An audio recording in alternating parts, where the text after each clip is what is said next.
नमस्कार, प्रतिबद्ध क्लासेस में आपका स्वागत है। यह क्लास मध्य प्रदेश महिला पर्यवेक्षक एग्जामिनेशन के लिए प्रबंध की गुण से संबंधित अभ्यास प्रश्नों की क्लास है। इसमें हमने कुछ ऐसे अभ्यास प्रश्न लिए हैं जो आपकी परीक्षा के लिए आपके लिए फायदेमंद होंगे। तो चलिए बिना देरी के हम इनका अभ्यास प्रारंभ करते हैं। आज का हमारा पहला प्रश्न है, राष्ट्रीय ग्रामीण विकास और पंचायती राज संस्थान यानी NIRD एंड PR की स्थापना किस वर्ष की गई? ऑप्शन ए है वर्ष 2014, बी वर्ष 2006, सी वर्ष 2016 और डी वर्ष 2005 में। इसका सही उत्तर हो जाएगा ऑप्शन नंबर बी, वर्ष 2006 में इसकी स्थापना की गई। इसकी स्थापना का स्थान अगर पूछता है तो ये हैदराबाद में स्थापित है। याद रखेंगे हैदराबाद। अगर ये पूछता है कि NIRD एंड PR कहाँ है तो ये हैदराबाद में स्थापित है और इसका काम होता है ग्रामीण विकास और पंचायती राज में प्रशिक्षण, अनुसंधान, कार्रवाई अनुसंधान और परामर्श देना। इसका उद्देश्य था ग्रामीण विकास को बढ़ावा देना और सरकारी और गैर सरकारी पहलों के माध्यम से मदद करना। और एक प्रकार का ये स्वायत्त संगठन के रूप में काम करता है। यह केंद्रीय ग्रामीण विकास मंत्रालय के अधीन में एक स्वायत्त संगठन है। अगला प्रश्न देखेंगे, मॉस्लो के अनुसार ऐसी कौन सी स्थिति होती है जब आवश्यकता प्रेरित करना बंद कर देती है? ऑप्शन ए है जब एक उच्च स्तर की जरूरत फोकस में आती है, बी जब कोई निचले स्तर की आवश्यकता पर लौटता है, सी यह कभी भी प्रेरित करना बंद नहीं करती और डी जब वह संतुष्ट हो जाता है।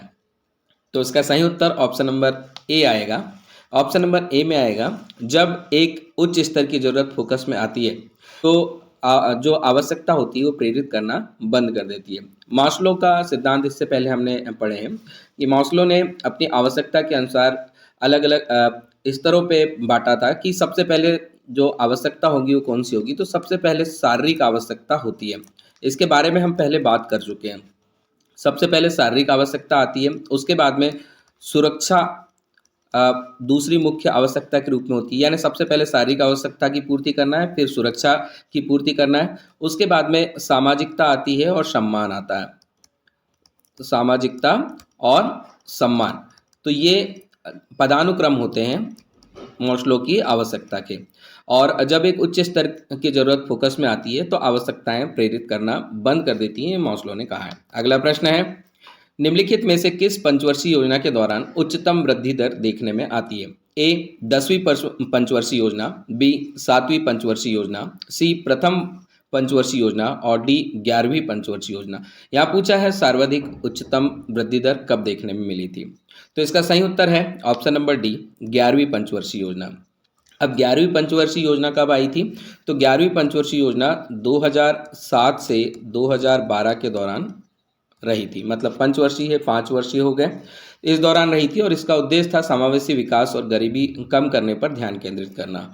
इसी प्रकार अगर 10वीं, इनका उत्तर देने की कोशिश करें, 10वीं पंचवर्षीय योजना कब आई थी, 7वीं कब आई थी, प्रथम कब आई थी? तो प्रथम आप सभी को पता है 1951 से लेकर के 56 तक प्रथम पंचवर्षीय योजना रही थी और कृषि और बुनियादी ढांचे पर इसमें ध्यान केंद्रित किया गया था। 7वीं पंचवर्षीय योजना की बात करें तो ये 1985 से लेकर के 1990 तक रही थी और इसमें भी गरीबी कम करने और उत्पादन बढ़ाने पर ध्यान केंद्रित किया था।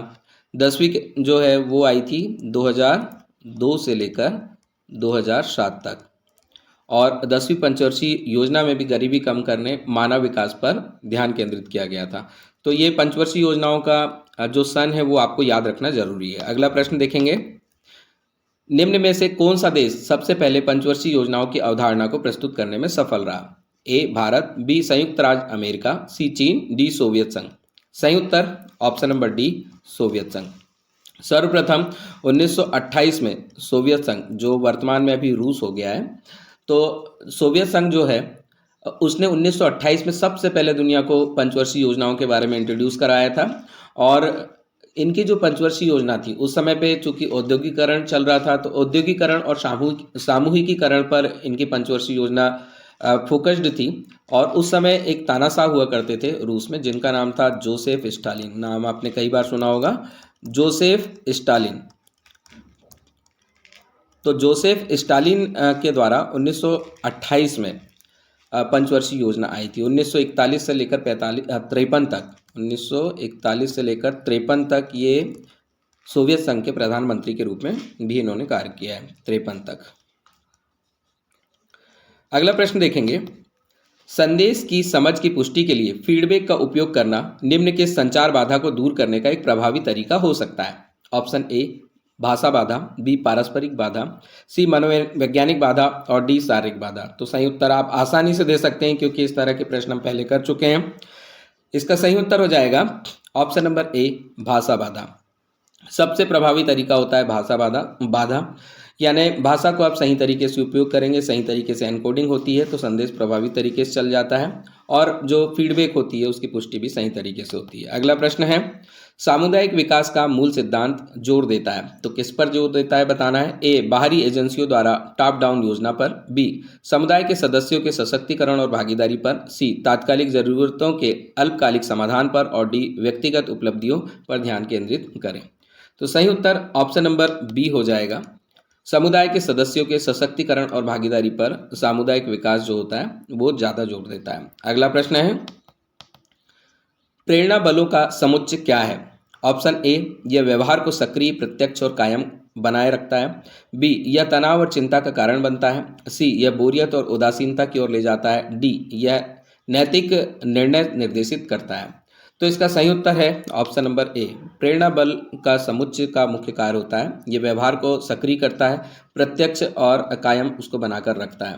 तो प्रेरणा आपने इससे पहले पढ़ा है कि दो प्रकार की प्रेरणाएं होती है, एक होती है आंतरिक प्रेरणा जो अंदर से आती है और दूसरी होती है बाह्य प्रेरणा। तो ये अंदर से काम करने की अगर प्रेरणा आ रही है तो आंतरिक प्रेरणा है और बाह्य प्रेरणा जो होती है बाहरी किसी प्रकार से प्रेरणा मिलती है तो बाहरी प्रेरणा हो गई। अगला प्रश्न है, ऐसे शब्दजाल, संक्षिप्ताक्षर या अत्यधिक तकनीकी शब्दों का उपयोग करना जिन्हें प्राप्तकर्ता समझ नहीं पाता किस संचार बाधा का कारण बन सकता है। कुछ देर पहले ही हमने इस तरह का प्रश्न सॉल्व किया है, इसका सही उत्तर आप देने का प्रयत्न करें। ए लिंग बाधा, बी पारस्परिक बाधा, सी भावनात्मक बाधा और डी भाषा बाधा। तो इसका सही उत्तर हो जाएगा ऑप्शन नंबर डी भाषा बाधा।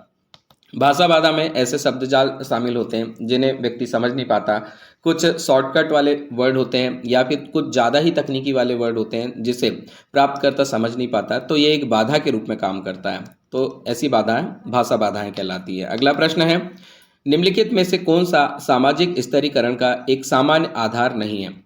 ए व्यवसाय, बी आय, सी बालों का रंग, डी सामाजिक स्थिति। इसका उत्तर आप आसानी से दे सकते हैं।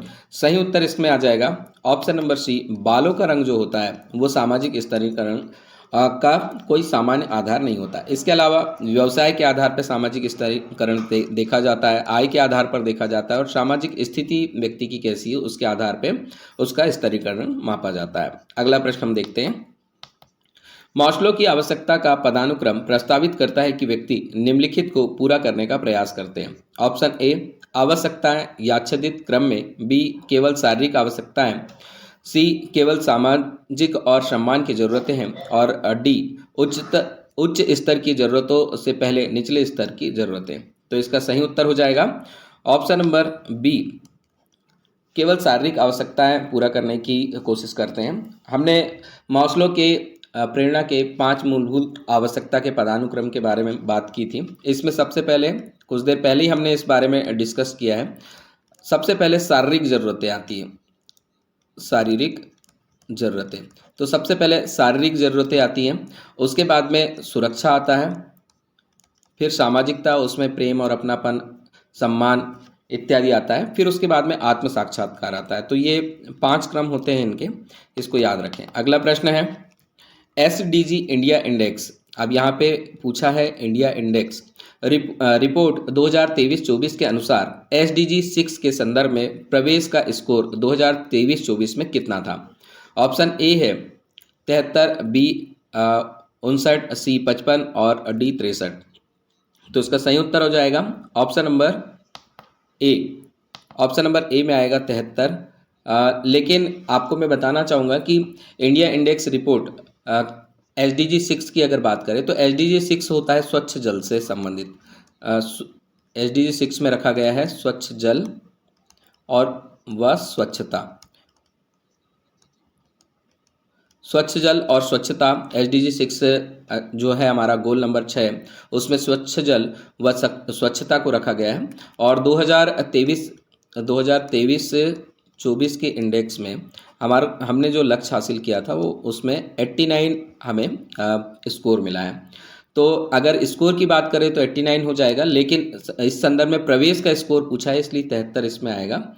और अगर हम बात करें कि इंडिया इंडेक्स रिपोर्ट 2023-24 में समग्र SDG स्कोर कितना था, यानी सभी 17 लक्ष्यों को मिला करके SDG स्कोर कितना था, तो 2023-24 के लिए हमने जो लक्ष्य हासिल किया था उसमें हमें 71 जो है अंकों का हमने सुधार किया, यानी 71 अंक हमें मिले हैं। अगला प्रश्न हम देखेंगे, इन ग्रुप को निम्न में से क्या परिभाषित करता है? ऑप्शन ए, बड़ी संख्या वाले सदस्यों का समूह, बी, एक सामाजिक समूह जिसके साथ एक व्यक्ति सदस्य के रूप में पहचान बनाता है, सी, साझा लक्ष्यों और उद्देश्यों वाला समूह, और डी, एक औपचारिक संरचना और पदानुक्रम वाला समूह। इसका सही उत्तर ऑप्शन नंबर बी हो जाएगा। इन ग्रुप एक सामाजिक समूह है जिसके साथ एक व्यक्ति सदस्य के रूप में पहचान बनाता है। अब ये इन ग्रुप के अलावा और भी कोई ग्रुप होता है तो बिल्कुल होता है। इन ग्रुप के अलावा होता है आउट ग्रुप। अब हम इनके बारे में थोड़ी सी बात कर लेते हैं। इन ग्रुप और आउट ग्रुप के बारे में पहले बात कर लेते हैं। इन ग्रुप जो होता है एक सामाजिक समूह होता है जिसके साथ एक व्यक्ति मनोवैज्ञानिक सदस्य के रूप में अपनी पहचान बनाता है या फिर संबंध बनाता है। इसमें बहुत सारे चीज़ें आती है, जैसे इन ग्रुप में आएगा सहकर्मी, समूह, परिवार, समुदाय। अगर किसी टीम के साथ खेल रहे हैं तो वो टीम आ जाती है। यदि किसी राजनीतिक दल के साथ में हार्टली अटैच्ड हैं तो राजनीतिक दल आ जाता है। लिंग आ जाता है, यौन अभिविन्यास आ जाता है, या फिर किसी धर्म के साथ जुड़े हैं तो धर्म उसमें काउंट हो जाता है, या राष्ट्र के प्रति राष्ट्रभक्ति है तो वो राष्ट्र भी उसमें शामिल हो जाता है। तो ये सारे के सारे इन ग्रुप होते हैं। इसके विपरीत जो आउट ग्रुप होते हैं एक ऐसा सामाजिक समूह होता है जिसके साथ में व्यक्ति प्रॉपर तरीके से अपना संबंध नहीं बनाता है। जैसे आप स्टेशन पे खड़े हैं और वहाँ पे ग्रुप बना हुआ है, या किसी आवास में आप गए हैं, आवासी लोगों के बीच में रह रहे हैं, तो वो एक ग्रुप है। तो ये आउट ग्रुप हो गया, इनके साथ में कोई संबंध व्यक्ति ज़्यादातर नहीं रखता है। अगला प्रश्न हम देखेंगे, निम्नलिखित में से किस प्रकार का प्रबंधन उच्चतम स्तर पर आता है? तो उच्चतम स्तर पे कैसा प्रबंधन आएगा बताना है। ए, मध्यम स्तर का प्रबंध, बी, सम्मुख व्यक्ति का प्रबंध, सी, उच्चतम स्तर का प्रबंध, और डी, सभी स्तर का प्रबंध। तो इसका सही उत्तर ऑप्शन नंबर सी हो जाएगा। उच्चतम स्तर का प्रबंध जो होता है वो शीर्ष प्रबंधन के रूप में आता है। तो इसका दूसरा नाम है शीर्ष प्रबंधन। इसको हम क्या बोलते हैं? शीर्ष प्रबंधन। उच्चतम स्तर पे जो प्रबंध होगा शीर्ष प्रबंधन के नाम से उसको हम जानेंगे। इसके अलावा इसको सी सूट भी बोलते हैं, सी सूट के नाम से भी इसे जाना जाता है। ये संगठन के सबसे वरिष्ठ लोगों का जो होता है ग्रुप होता है या प्रबंधन ग्रुप होता है। इसमें बहुत सारे शीर्ष स्तर के व्यक्ति शामिल होते हैं, जैसे कि किसी कंपनी इत्यादि का चेयरमैन, उसका मुख्य कार्यकारी अधिकारी, मुख्य वित्तीय अधिकारी। तो ये जो ऊंचे लेवल पे जो अधिकारी होते हैं वो उच्चतम स्तर के प्रबंधन में शामिल होते हैं। अगला प्रश्न है, आकस्मिकता का सिद्धांत यह बताता है कि सबसे प्रभावी संगठन संरचना कई कारकों पर निर्भर करती है। इनमें से कुछ कारक क्या हैं? ऑप्शन ए है उद्योग, आकार, प्रौद्योगिकी और पर्यावरण, बी है केवल नेता की व्यक्तिगत प्राथमिकताएं, सी है एक आकार सभी के लिए फिट दृष्टिकोण का पालन, और डी है बाहरी दबावों को नज़रअंदाज करके केवल आंतरिक कारकों पर ध्यान केंद्रित करना। इसका सही उत्तर ऑप्शन नंबर ए हो जाएगा। आकस्मिकता का सिद्धांत बताता है कि सबसे प्रभावी संगठन संरचना कई कारकों पर निर्भर करती है। उन कारकों में उद्योग किस प्रकार का है, उसका आकार क्या है, उसमें प्रौद्योगिकी कौन सी शामिल है, और पर्यावरण कैसा है, ये सब इसके कारक होते हैं, संरचना के कारक होते हैं। अगला प्रश्न देखेंगे, निम्नलिखित में से कौन सी व्यवहार को प्रेरित करने वाली आंतरिक शक्ति नहीं है? ऑप्शन ए, उपलब्धि की इच्छा, बी, सामाजिक जुड़ाव की आवश्यकता, सी, सहकर्मियों का दबाव, और डी, उपलब्धि की भावना। इसका सही उत्तर ऑप्शन नंबर बी होगा। सामाजिक जुड़ाव की आवश्यकता जो है वो आंतरिक शक्ति के रूप में काम नहीं करती है, जबकि अगर किसी चीज़ की उपलब्धि आप प्राप्त करना चाहते हैं तो ये एक आंतरिक प्रेरणा बन जाती है। इसी प्रकार से अगर आप सहकर्मियों के दबाव में रहते हैं और आप थोड़ा ऊपर उठना चाहते हैं तो वो भी एक आंतरिक प्रेरणा के रूप में काम करती है। या फिर उपलब्धि की भावना, अगर कोई उपलब्धि प्राप्त करना चाह रहे हैं उसकी भावना आपके अंदर है तो वह भी आपकी आंतरिक शक्ति के रूप में कार्य करती है। अगला प्रश्न है, नेता का प्रमुख कार्य क्या होता है? ऑप्शन ए, कर्मचारियों का निरीक्षण करना, बी, अपने समुदाय के उद्देश्य की प्राप्ति करना, सी, नीति निर्माण करना और डी, उद्योगों के लिए प्रशिक्षण देना। आसानी से इसका उत्तर दे सकते हैं आप। सही उत्तर आएगा इसका ऑप्शन नंबर बी, अपने समुदाय के उद्देश्य की प्राप्ति करना ही नेता का प्रमुख कार्य होता है। इसके अंतर्गत इसके अलावा भी क्या नेता के कोई कार्य होते हैं? तो बिल्कुल होते हैं। ये अपने अनुयायी जो होते हैं, ये अनुयायी जो होते हैं उनको प्रेरित करने का काम करता है। अनुयायी को प्रेरित करना ये भी नेता का काम होता है। इसके अलावा उनको मार्गदर्शन प्रदान करते हैं, मार्गदर्शन भी ये अपने अनुयायियों को प्रदान करते हैं और एक साझा लक्ष्य की ओर ले जाने के लिए एक साथ मिलाकर सबको चलते हैं। तो नेता का ये प्रमुख कार्यों में शामिल होता है। अगला प्रश्न हम देखते हैं, एक सामाजिक नेटवर्क है। ए, करीबी व्यक्ति संबंधों वाले लोगों का एक समूह, बी, साझा हितों या मूल्यों वाले लोगों का एक समूह, सी, औपचारिक सदस्यता वाले लोगों का एक समूह और डी, व्यक्तियों या समूहों के बीच कनेक्शन का एक सेट। तो सही उत्तर ऑप्शन नंबर डी हो जाएगा। एक सामाजिक नेटवर्क होता है व्यक्ति या समूहों के बीच कनेक्शन का एक सेट, और व्यक्तियों और समूहों के बीच में जो रिलेशनशिप बनता है वही एक सामाजिक नेटवर्क कहलाता है। अगला प्रश्न हम देखेंगे, किसी संघ का मुख्य उद्देश्य क्या है?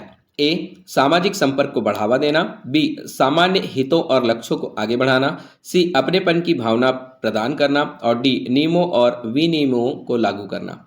इसका सही उत्तर ऑप्शन नंबर बी हो जाएगा। किसी संघ का प्रमुख उद्देश्य होता है सामान्य हितों और लक्ष्यों को आगे बढ़ाना। अगला प्रश्न हम देखेंगे, नेता द्वारा किस प्रकार की योजना तैयार की जाती है? ऑप्शन ए, तात्कालिक योजना, बी, दीर्घकालिक योजना, सी, कार्य की योजना, डी, अनाधिकृत योजना। तो इसका सही उत्तर आप दे सकते हैं आसानी से।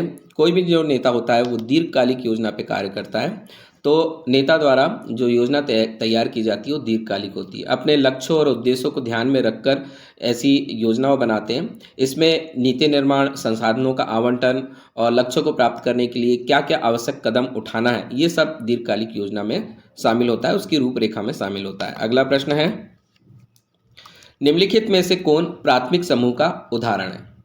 ऑप्शन ए, एक राजनीतिक दल, एक खेल टीम, एक परिवार और एक पेशेवर संघ। इसका उत्तर आप खुद दे सकते हैं। सही उत्तर ऑप्शन नंबर सी, एक परिवार जो होता है वो प्राथमिक समूह होता है। छोटे समूह होते हैं, इनमें आपस में घनिष्ठता होती है, एक दूसरे की चिंता करते हैं, उसमें व्यक्तित्व और स्थायी संबंध आपस में अलग प्रकार के होते हैं और बिल्कुल क्लोज होते हैं। अगला प्रश्न देखेंगे, निम्नलिखित में से कौन सा एक संघ का प्रकार नहीं है? Option A, professional association, B, trade association, C, social club और डी, आवासीय समुदाय। इससे पहले हमने पढ़ा है कि जो एक सामाजिक संगठन है वो या फिर जो संघ होता है उसका प्रकार क्या नहीं होगा, आप बिल्कुल आसानी से इससे पहले जो हमने पढ़ा है उसके आधार पर बता सकते हैं। सही उत्तर इसका हो जाएगा ऑप्शन नंबर डी, आवासीय समूह। आवासीय समूह जो होता है किसी प्रकार का संघ नहीं होता, बल्कि professional association, trade association, social club, ये सारे के सारे जो होते हैं ये तीनों ही एक संघ के प्रकार हैं। अगला प्रश्न है, अधिकारी के कार्य में निम्नलिखित में से कौन सा शामिल नहीं है? ऑप्शन ए, कर्मचारियों की जिम्मेदारी का देखभाल करना, बी, उत्पादन की मात्रा की जांच करना, सी, कर्मचारियों को स्वायत्तता देना और डी, झगड़ों का निपटारा करना।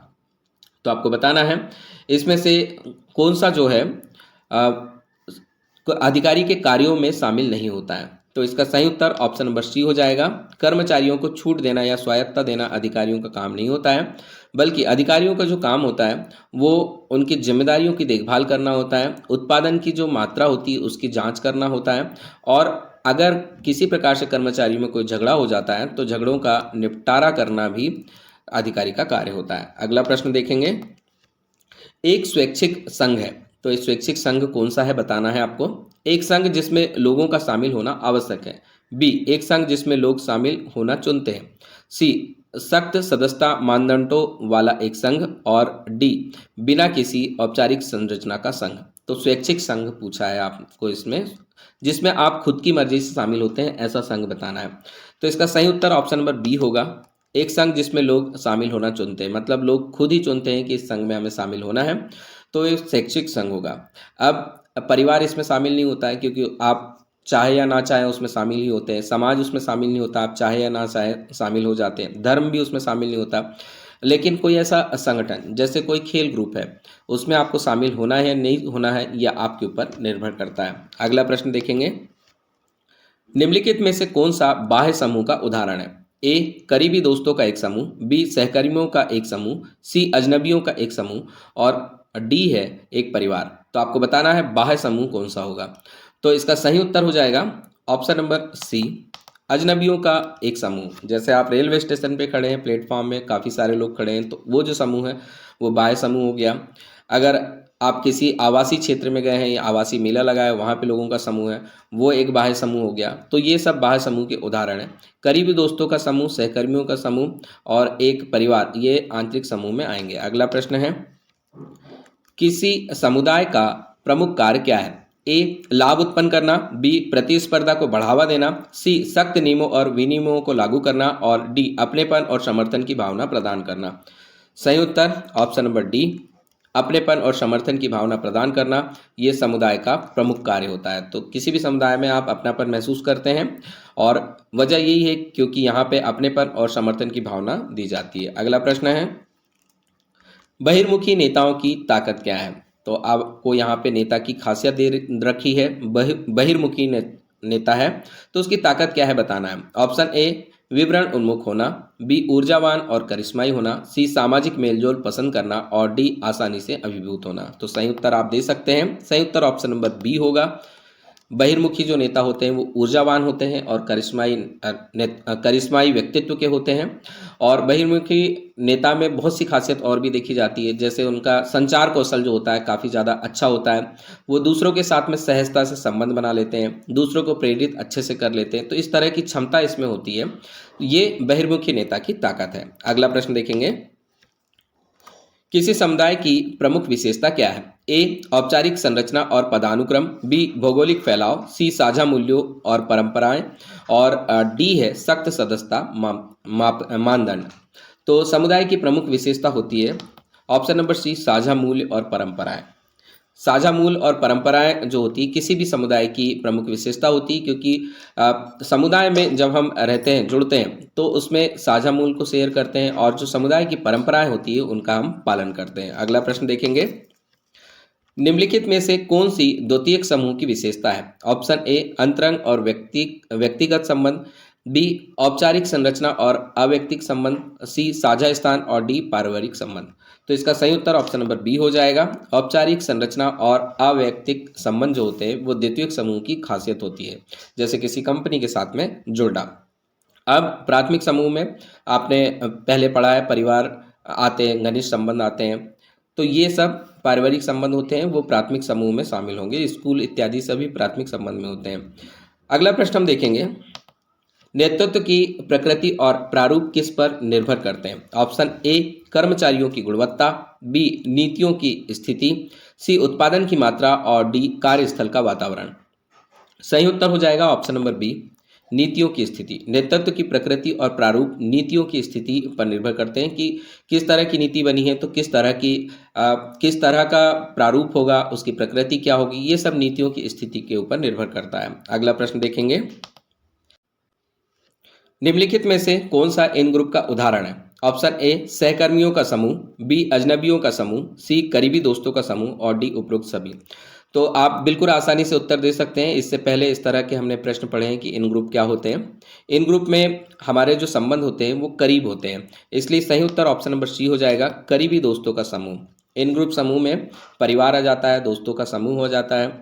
यहाँ पे सहकर्मियों का समूह और अजनबियों का समूह जो होता है वो इन ग्रुप समूह का उदाहरण नहीं है, क्योंकि हम उसमें जो हमारे जो संबंध होते हैं वो होते जरूर हैं, लेकिन आंतरिक संबंध उतने मजबूत नहीं होते हैं। तो इसका सही उत्तर होगा ऑप्शन नंबर सी।